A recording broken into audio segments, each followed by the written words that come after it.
Roberto De Zerbi es nuevo entrenador del Tottenham y hoy vamos a hablar de cómo jugará el Tottenham de Roberto De Zerbi, aunque ahora mismo es bastante complicado porque el Tottenham está en una situación muy complicada. A falta de 7 jornadas, está tan solo un punto del descenso. Es verdad que me ha sorprendido el fichaje de Roberto De Zerbi. Yo creo, y mencioné en un short que creo que igual lo mejor hubiese sido un Sondage, ¿no? Para estos últimos partidos, un entrenador que tenga experiencia en luchar por no bajar a segunda división, porque Sondage siempre ha luchado con el Barley y lo ha hecho muy bien en esos momentos. La verdad, siempre lo ha conseguido salvar durante muchos años a ese Barley, y en ciertos momentos teniéndolo un poquito más arriba o bastante más arriba de lo esperado. Pero bueno, Roberto De Zerbi siempre suele pasar con este entrenador, lo que leo, ¿no? Yo, o te gusta mucho o no te gusta nada. Y yo estoy en el barco de que a mí es un entrenador que me gusta, la verdad. Yo, sobre todo, el recuerdo que tengo en el Brighton, a mí era un equipo que me gustaba mucho verlo jugar en esa temporada. Creo que 21-22, si no recuerdo mal, o 22-23, sobre todo la primera, que se clasificaron a Europa League jugando muy bien, haciendo un fútbol realmente bueno, que estaba Caicedo, estaba McAllister, si os acordáis, Estupiñán también en el lateral izquierdo.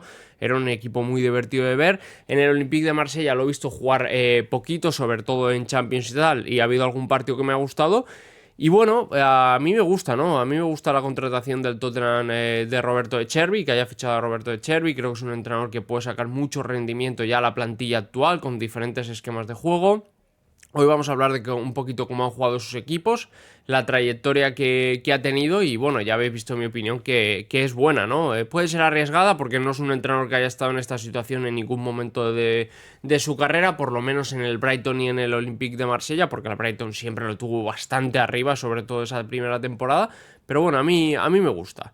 Bueno, De Zerbi, en el Olympique de Marsella, logros que ha conseguido: quedar segundo en Ligue 1, no está nada mal, y finalista de Supercopa de Francia, que la perdió en penaltis. Sí que es verdad que siempre se le ha pedido, ¿no?, a De Zerbi en el Olympique de Marsella llegar un poquito más lejos en las competiciones nacionales, aunque llegó a esa final de Supercopa de Francia quedando segundo en la Ligue 1 del año pasado 24-25, pero sí que es verdad que nunca ha conseguido llegar a una final de Copa de Francia, y eso sí que es verdad que se le ha dicho mucho, ¿no?, ahí en Marsella. También en Champions, pues este año, luego lo comentaremos, quedó eliminado en la fase de Liga, ¿no? No llegó ni a la fase de playoff. Pero es que ojo los logros en el Brighton: sexto clasificado y se clasificó a la Europa League, llegando en esa Europa League a octavos de final, si no me equivoco, ante la Roma, semifinalista de la FA Cup, que perdió en penaltis ante el Manchester United, si no recuerdo mal. O sea que son unos logros bastante buenos. Sí que es verdad que nunca ha ganado un título, ¿no?, por así decirlo, en estas últimas etapas, en las etapas que más lo conocemos, en el Olympique de Marsella o en el Brighton,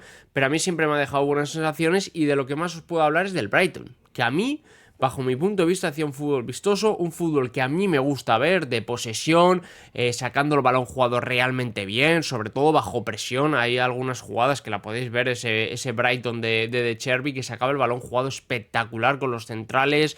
El centro del campo era increíble, Caicedo y McAllister, perdón, eso sí. Pero a mí me gustaba mucho ese Brighton, era de los equipos más divertidos y le tengo un buen recuerdo. Luego, en cuanto a estadísticas, pues mirar, en el primer año casi 2 goles a favor por partido, son unas estadísticas realmente buenas. Sí que es verdad que le marcaban bastante, a sus equipos le suelen marcar.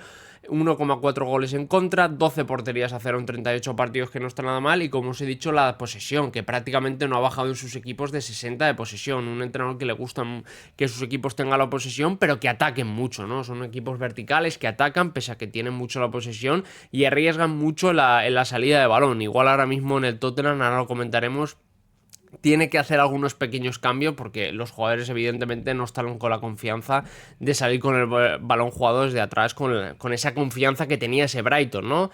En el segundo año sí que bajó el registro de goles a favor: 1,4 goles a favor por partido, 1,6 goles en contra, 6 porterías a cero tan solo. El anterior consiguió 12, pero mantenía esa posesión. Sí que es verdad que bajó el rendimiento, ¿no? De Zerbi, ¿no? Bajó un poco el rendimiento y no fue tan bueno tácticamente ese Brighton en esa segunda temporada, que también es igual un poquito a los que no les gusta de Cherby, que ya digo, vuelvo a decir que a mí sí me gusta, suelen decir que la segunda temporada no son tan buenas, pero es que la primera con el Brighton fue absolutamente histórica y la segunda era difícil de replicar. A su Olympique de Marsella no lo vi jugar mucho, quitando algún partido de Champions, algún partido importante ante el Paris Saint-Germain, pero bueno, hay unas estadísticas que son bastante buenas, como digo, los goles, 2,2 goles a favor por partido, 1,4 goles en contra, 5 porterías a 0 y 64 de posesión. Seguía teniendo posesión y seguía sacando el balón jugado con mucha solvencia bajo presión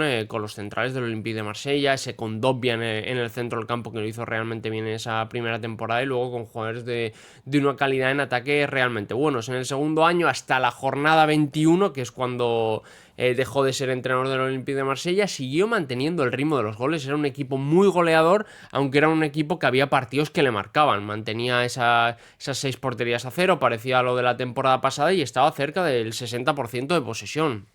O sea que ofensivamente poco ha cambiado en el Olympique de Marsella. Ha sido un equipo muy goleador y lo que yo lo he visto ha sido un equipo vistoso, ¿no? Que siempre marcaba bastantes goles. Sí que es verdad que lo que ha hecho que no siga como entrenador del Olympique de Marsella, igual es el único pero que le podemos poner, es en Champions, ¿no? Que tuvo buenos partidos ante el Madrid pese a perderlo, buenos partidos ante el Newcastle y Ajax ganándolo, pero es que la derrota 3-0 ante el Brujas, una derrota muy contundente y muy merecida para dejarlo fuera de los playoffs de la Champions. Yo creo que eso fue realmente lo que cambió, ¿no?, la temporada del Olympique de Marsella, una temporada que parecía que claramente se iba a meter en Champions, ahora lo tiene un poquito más complicado aunque está en esa zona, que claramente podía pasar por lo menos a la ronda de playoff, incluso a octavos. Luego también un partido antes, si no me equivoco, el PSG le marcó un 5-0, un partido que se esperaba mucho más igualado, que incluso en la ida lo ganó el Olympique de Marsella.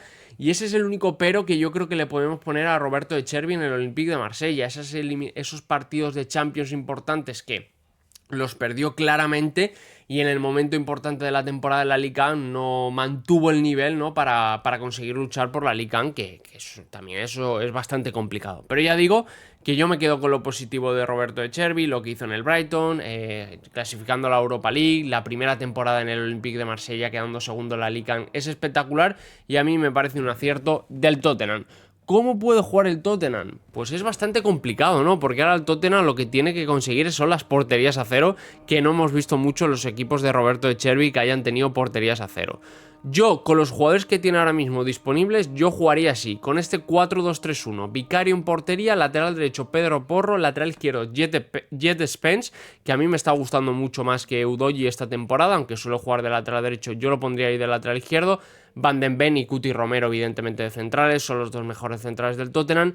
Archie Gray y Lucas Verbal, yo confiaría en estos dos jóvenes para salvar la situación del Tottenham. Son dos jugadores que creo que se pueden adaptar bien al estilo de juego de Roberto de Chervi y a mí personalmente me gustan mucho y yo los pondría de titulares por delante de, por ejemplo, Paliña, Bentancur o de Sar, por ejemplo, también. Luego Xavi Simons de media punta, creo que tiene que ser muy muy importante.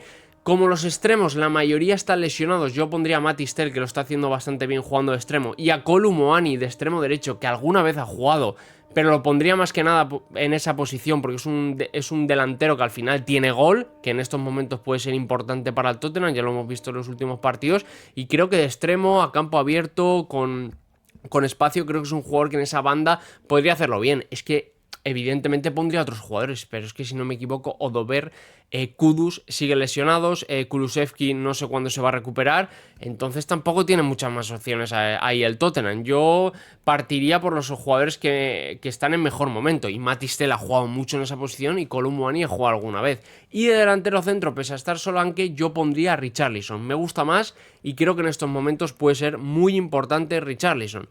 Otro estilo de juego con el que podría jugar, otro esquema, mejor dicho, ese 3-5-2, ¿no? Defensa de 3 con Van den Ven, Cuti Romero, Dragusin, carrileros, por ejemplo, Pedro Porro y Udogie, con bastante espacio, ¿no? De carrileros sí que es verdad que me gusta más Udogie que Spence, pero Spence defensivamente me gusta más que Udogie. Yo el centro del campo, ya digo, sé que son solo 7 jornadas, que se está jugando mucho el Tottenham, que está a un punto del descenso, pero yo confiaría mucho en Archie Gray y en Verbal, y en ataque pues más de lo mismo aunque cambiase de esquema. Xavi Simons, Matis Tel, Richarlison, Kolu Muani, el propio Solanke, aunque yo no lo pongo como titular, creo que tienen que ser importantes. Y creo que el Tottenham va a tener que jugar así, con ese 4-2-3-1, haciendo un fútbol propositivo, o un poquito más cerradito atrás y aprovechando las contras, teniendo jugadores bastante rápidos, laterales bastante profundos y delanteros con gol, que no son súper goleadores de 15 o 20 goles, pero hemos visto momentos de Richarlison marcando goles y goles muy importantes, y temporadas de Solanke también marcando bastantes goles. Espero que haya quedado lo mejor posible este vídeo. Perdonad si ha habido algún ruido de fondo o algo. También estoy malo de la garganta estos días, o sea que no sé cómo había salido el vídeo, pero había que sacarlo sí o sí este vídeo. Me gusta, como digo, mucho la contratación de Chervi como entrenador del Tottenham. Veremos si en el futuro le da la razón al Tottenham y a los que pensamos que sí que es un buen entrenador y que creo que a futuro, por supuesto, esta temporada salvarlo, pero que creo que a futuro lo puede hacer muy bien Roberto De Chervi en el Tottenham, o los que creen que es bastante arriesgado y que puede salir mal. Yo creo que va a salir bien y el Tottenham se va a salvar y puede construir un buen proyecto Roberto De Chervi en el Tottenham. Ponedme por los comentarios vuestra opinión, si os ha gustado el vídeo. Como digo siempre, ya sabéis, dejar un like, que se agradece muchísimo, y nos vemos en próximos vídeos. Adiós, chao.